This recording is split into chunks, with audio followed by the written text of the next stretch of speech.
सखी ने बोला है ए हो वो खाली देखने में भोला है, मैं समझती थी लोला है। माली दूधू को रख ले हैं, मेरे सखी ने बोला है।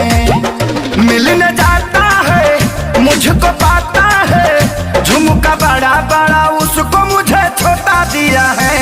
भतारी मेरा होली में धोखा दिया है, भतारी मेरा होली में धोखा दिया है।